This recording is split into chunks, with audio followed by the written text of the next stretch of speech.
Welcome to the Local Pulse on HBC, a podcast where we talk about the great things happening in our communities. I'm your host, Dave Dicke, and today we are being joined by Ned Kirk. Ned is the CEO of Minnesota Masterpiece Hall, which is currently under construction in Winona. Ned, nice to have you with us today. Nice to be here. So let's talk about the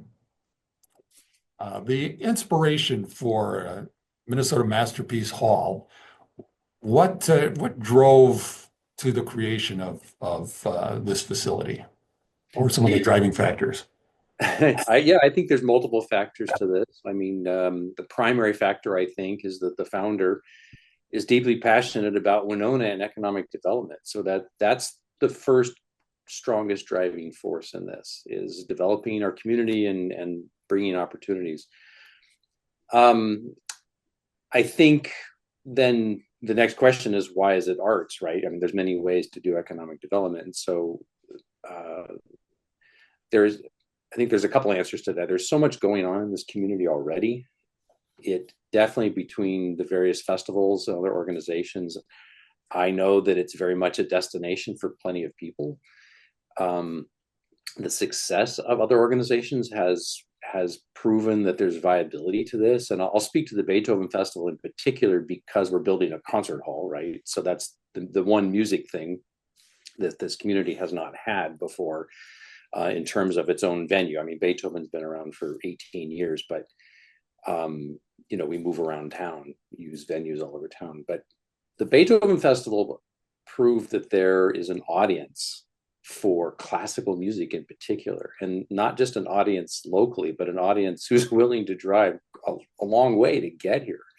75% of our audience comes from afar. So I think that was a contributing factor for all of this as well. Other things too, but that's kind of the festivals and Beethoven sort of prove viability, but economic development more than anything is driving this. What are some of the long-term visions? You talked about the cultural aspect of it, and also the economic growth in Winona. How do you see that happening? Yeah, again, there's a few ways to sort of approach that. We went through significant discussion about what the building should look like, right? Brick, stone, all these kinds of huge yet simple questions, yet not. And in the end, we decided that, we're talking big picture here. We want this to be, and we frame it this way, we want it to be a 100-year building, which is why it ended up to be 100% stone and no brick. Just the longevity of that. So that's the physical big picture. Some other well, trying to think of the best way to frame this. I share this with people in this way, in terms of identity, right? We're trying to create something that's truly unique here, as far as I can tell. So I refer to it as a shared identity. I mean, a marketing person might call it shared branding, but I'm not saying, I'm saying identity. And what I mean is, if you look at museums anywhere, very often they have a space in their building that is they might call it a lecture hall or a little recital hall, but it's a little dedicated space for other types of events. And often they even have original programming in music or whatever. But their identity is still a museum. It's a museum first and foremost. It's not a music hall kind of, it's not meant that way in terms of their identity. And we are really trying to blend the identities between high level art and high level music of multiple genres. And we can talk about that later. And helping bind the whole thing together for educational programming. So I refer to it as a shared identity. Neither is more important than the other. Now, the people who have passion for music, all they see down on Fifth Street is a concert hall. And the people who have passion for art and not music, all they see are the galleries, right? But if you walk in the door and it is truly, the experience is going to be meant to be blended. You buy a ticket to a concert, you'll have access to the galleries and so on, this kind of thing. So I think that's a huge part of the future identity.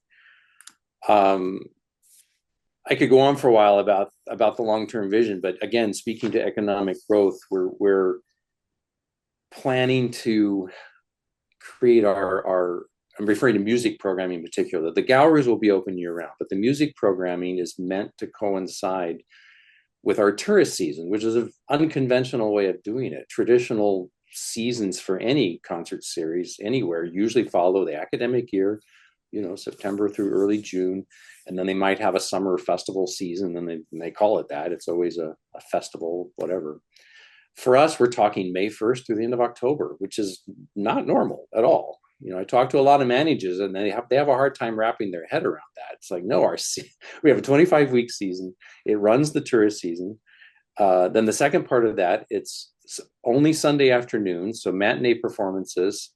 Again, trying to provide maximum flexibility for people to travel here if they wish.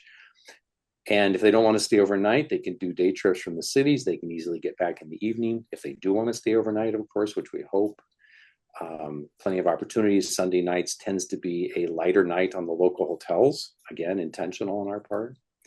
So again, all of that points to economic development, but it really points to long-term thinking in terms of putting all this together. So you talked about the art galleries that will also be featured in here. How do you go about the curating process to find the artwork to put in there? The curating process is quite personal and private in one sense. The collectors do what they want. They speak to their own personal passion.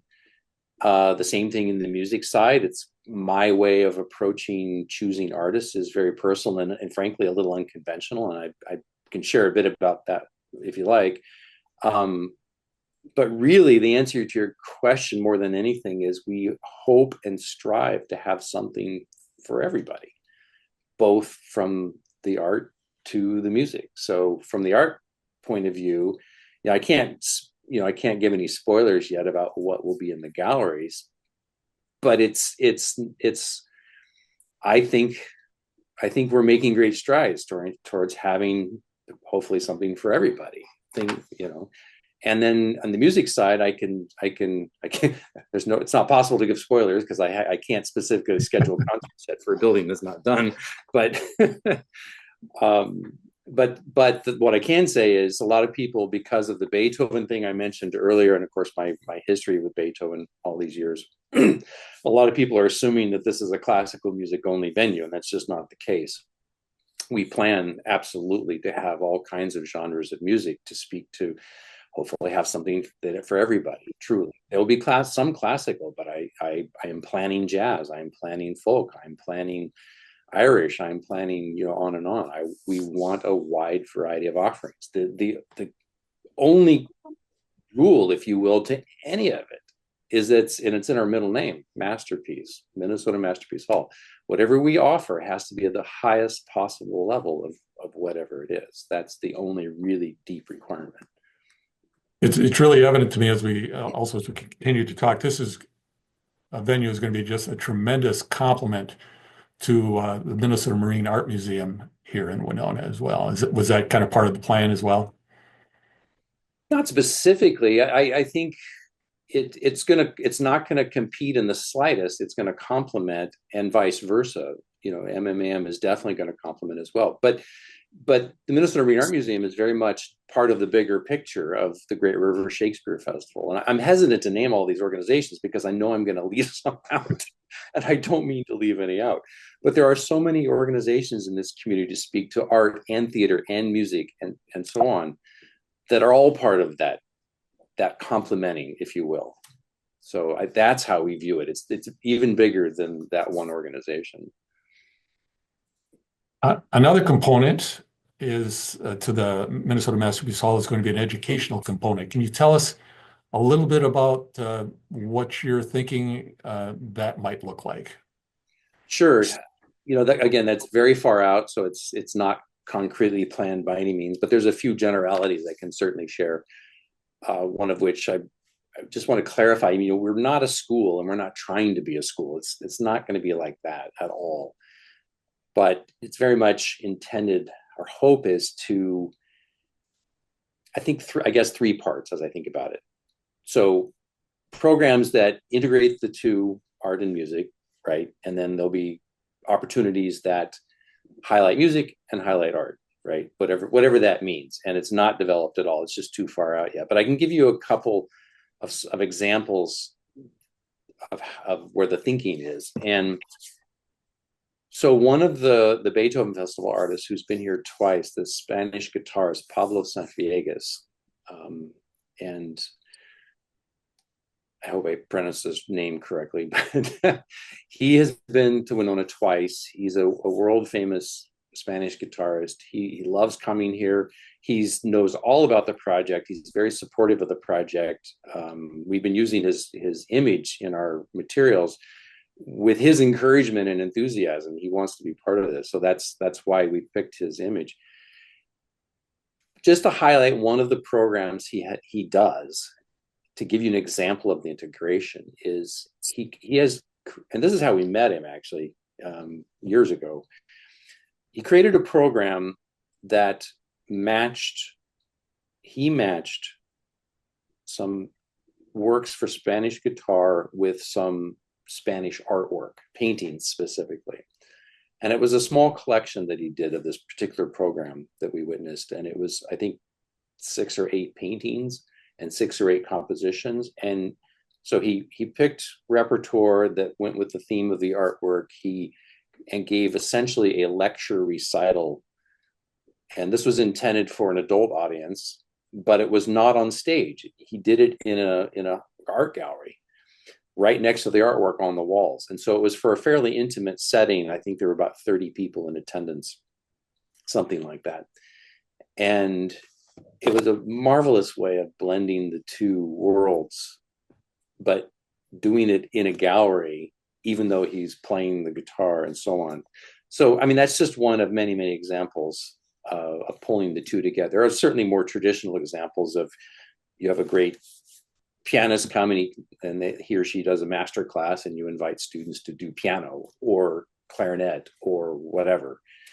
And then, of course, you can do the same in the galleries. You know, you have a visual artist who comes to speak to their work in an exhibition, and they do some hands-on experiences with kids or adults. You know, education is all ages.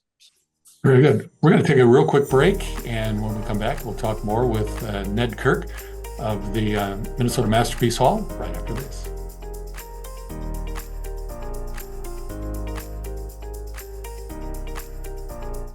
Oh, hey there. Didn't see ya. Jerry D from Mr. D on Amazon Prime. I'm out here with the GigaSpire Blast.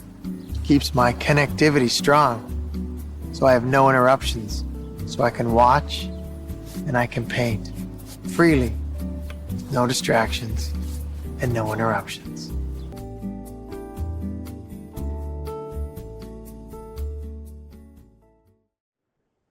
Welcome back to the Local Pulse. I'm joined by Ned Kirk, the CEO of Minnesota Masterpiece Hall, currently under construction in Winona. And again, Ned, great to have you with us today.